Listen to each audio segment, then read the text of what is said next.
And we begin this bulletin with our breaking news story this hour. The community in Reiger Park, east of Johannesburg, is threatening to burn down the local high school. This after videos went viral in which the principal is alleged to be having sex with some of the learners.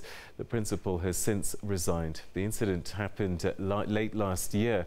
The Gauteng Education Department says it will report him to the South African Council of Educators. Well, we're joined in studio now by the department's spokesperson, Steve Mabona. Thanks very much for joining us and welcome to the program. Thank you very much. These are shocking revelations. How did it come to your attention? Is it through social media? No, actually we have parents who sent the pictures and video footage to us and alerting us that are we aware of this and what are we going to do about it?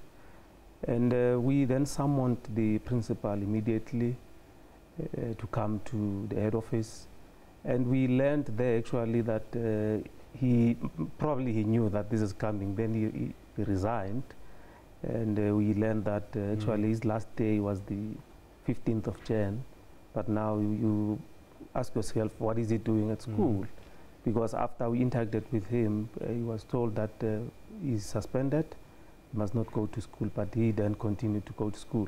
So hence you see some of the video footages where the community is up in arms. They want, they threaten to ban the school. But we are saying we are managing the situation. The community don't need to, ban the school because we've identified some educators as well in the, pictures. We should be in a position to work with the school on Monday. We will be cancelling those that need that service, but then our labor relations will also be there just to make sure that we go through the process of, conferring charges to probably some of the educators. And we need then to work with parents, make sure that the police are involved, because we understand that we have 15-year-old and a 16-year-old then in the picture. So it's quite shocking. I mean, in school, you expect learners to be safe, to be in an environment where you promote teaching, especially as a principal. I mean, you are the head of the institution. You can't be found in that compromised situation. Do we have any idea how many learners are involved in total? Because I guess, as you're saying, there may be 2 involved in just what's surfaced on this evidence, but could there be more? Could he have been doing this for much longer? Look, we will know on Monday, because we confirmed that on Monday we are visiting the school. We will interact with all the stakeholders, and we call upon parents to work with us. We will then identify learners that are in the picture. Probably they will say we have more, but we don't know. We will interact, and we should be in a position to update the public on what is happening there. But it's quite shocking, it's disgusting. I mean, and you can see from the pictures that this thing has been happening in his office.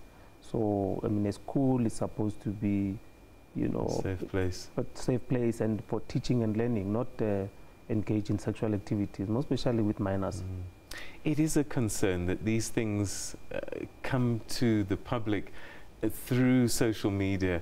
And if there was no social media, if there was no one reporting it, that means there's a lot of kids, maybe not just this school, that might be vulnerable. How does the department deal with the idea that there could be other girls under threat?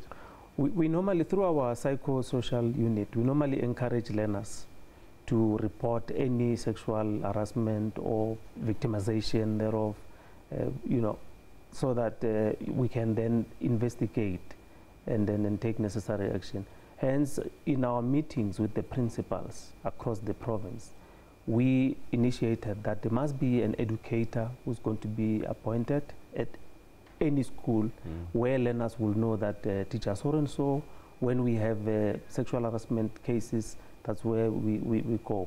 So we know that all the schools, we have such an educator, and we'll encourage learners to report such incidences, not to be threatened, not to be victimized, so that we know and take necessary action. Okay, thank you very much indeed, Steve Mabona, and let's hope that justice is served quite quickly. Thank you so much for your time. Thank you very much. All right, okay, and also I think it's important just to note, because these pictures and these images are moving around on social media, that it is a criminal offence to pass on videos and pictures of children in sexually compromising situations and positions. It's peddling pornography, child pornography. So if you receive it, if you view it, and if you pass it on, it is a criminal offense. So that's something people really should be warned about because these things do spread around.